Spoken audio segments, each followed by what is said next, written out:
भैया पीछे हल्का सा पीछे ठीक है।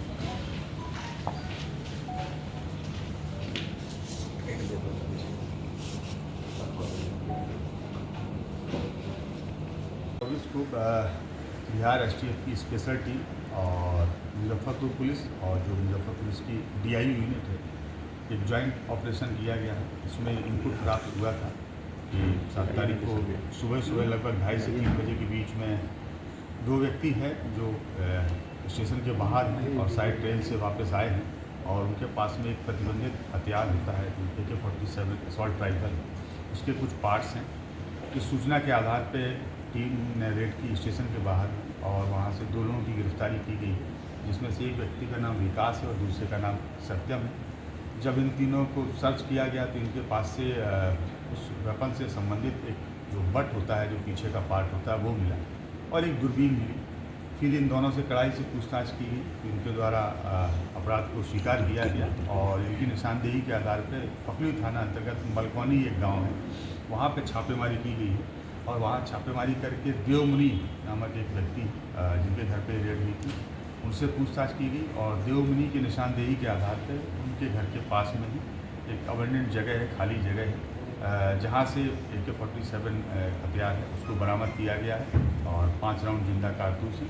इस प्रकार से इस पूरे घटनाक्रम में 3 लोगों की गिरफ्तारी की गई, जिसमें से एक का नाम विकास है, दूसरे का नाम सत्यम है और तीसरे व्यक्ति का नाम देवमुनि है।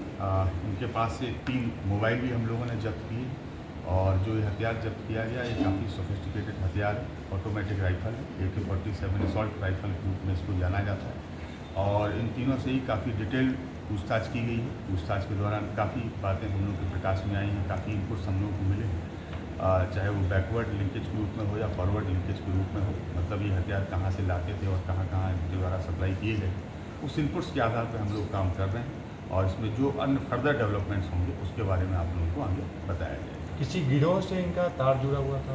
क्योंकि अनुसंधान बाधित नहीं हो इसलिए बहुत सारी चीज़ों को भी हम लोग डिस्क्लोज नहीं कर सकते हैं, लेकिन बहुत शीघ्र ही आप लोगों को इसके कुछ अन्य रिजल्ट हैं वो देखने को मिलेंगे और उससे हम आप लोगों को अवगत भी करेंगे। चुनाव के समय इतना बड़ा हथियार मिलना अपने आप में बहुत बड़ी बात है और ये निश्चित रूप से बड़े गिरोह का ओर इशारा कर रहा है।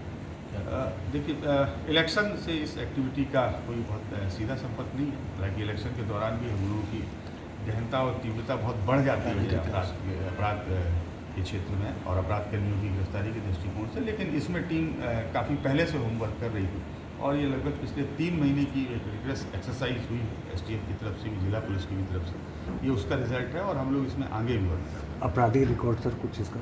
इनका आपराधिक रिकॉर्ड्स हम लोग अभी प्राप्त कर रहे हैं दूसरे अन्य जिलों से और देर शाम तक आप चुनू ठाकुर के मामले में भी 47 की बरामदगी को लेकर किया जा रहा है, इससे रिलेटेड है क्या? अभी इसमें हम लोग कुछ नहीं बोल सकते क्योंकि इन्वेस्टिगेशन नहीं बाधित हो, इसलिए अभी जो दूसरे फैक्ट्स हैं उनको शेयर करना चाहिए।